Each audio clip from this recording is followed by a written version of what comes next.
Seorang pengusaha laundry nampaknya dihabisi dua karyawannya sendiri alih-alih sakit hati, namun ternyata dua karyawan tersebut mengambil harta majikannya. Kejadian ini sendiri terjadi di Surabaya kepada Esther Lili Wahyuni berusia 51 tahun. Esther sendiri tinggal di perumahan mewah Surabaya. Di rumahnya Esther tinggal bersama suami dan ketiga anak perempuan yang sudah dewasa. Esther dikenal sebagai ibu dan istri yang baik, perhatian dan dekat dengan keluarga. Bahkan menurut para tetangga, Esther dikenal ramah dan selalu berbagi dalam kegiatan kompleknya. Suami Esther sendiri bekerja di perusahaan besar dekat rumahnya. Sementara Esther sebagai ibu rumah tangga dan pengusaha laundry. Kebetulan usaha laundry maju punya banyak cabang dan terkenal di Surabaya. Salah satunya ada di Simpang Jalan Surabaya.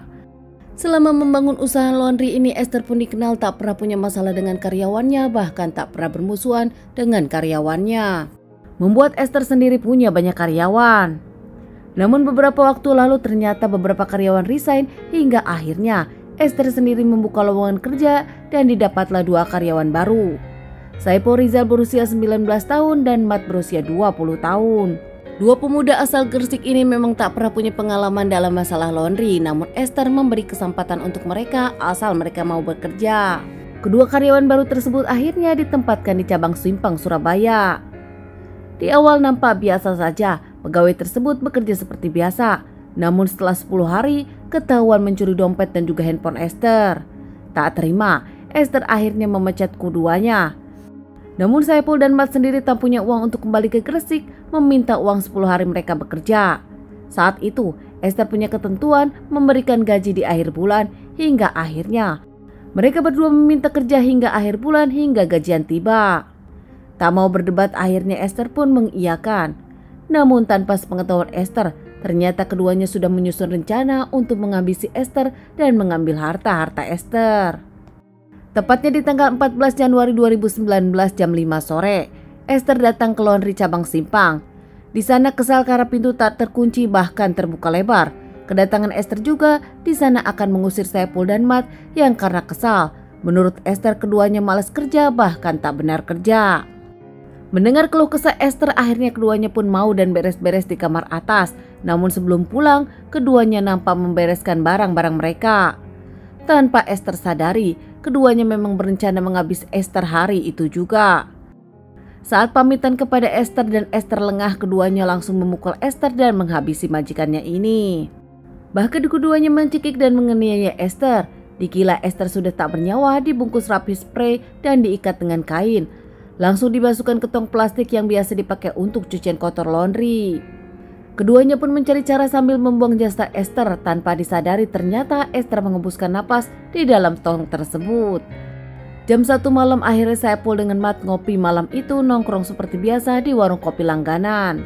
Saat itu juga keduanya meminjam motor kepada pemilik kopi dan diberi pinjam. Ternyata motor tersebut pun untuk membawa tong berisi jasad Esther. Keduanya malam itu mencari jalanan kosong hingga akhirnya menemukan tempat di dekat pembuangan sampah dan menyimpan drum isi Esther di situ. Keduanya kembali ke tempat laundry, keduanya beres-beres dan membawa uang 2,5 juta, handphone bahkan mobil Esther. Karena saat itu tak bisa menyetir, Saipul meminta tolong temannya untuk membawa mobil tersebut. Ternyata teman Saipul pun tak tahu apa-apa, hanya mengiyakan membawa mobil tersebut ke Manukan Surabaya dengan bayaran 300.000. Meninggalkan mobil tersebut begitu saja, temannya pun menyetir di Selupurang dan langsung dibayar. Namun keesokan harinya, tepatnya di 18 Januari 2019, seorang pemulung mencium bau busuk di tumpukan sampah. Namun karena penasaran, pemulung tersebut pun akhirnya membuka tong tersebut. Saat membuka tong, pemulung tersebut kaget karena di sana isinya ternyata seorang jasad wanita. Pemulung tersebut pun langsung lapor kepada warga dan tak lama lapor polisi. Mendapat pemberitaan ini, polisi pun langsung datang ke TKP dan menyelidiki, membawa tong ke rumah sakit untuk dilakukan otopsi. Setelah diselidiki, pihak kepolisian yakin korban dilukai lebih dari 1 orang dan ternyata kehabisan napas usai dibungkus dimasukkan ke drum tersebut. Setelah diidentifikasi sidik jari, ternyata korban bernama Esther Lili Wahyuni, warga perumahan Royal Surabaya. Tak lama pihak kepolisian ke rumah keluarga Esther untuk mengabari dan interogasi keluarga. Menurut keluarga Esther, sebelum Esther diketahui hilang dan tewas, nampaknya saat itu Esther pun berpamitan kepada keluarga akan ke laundry cabang Simpang.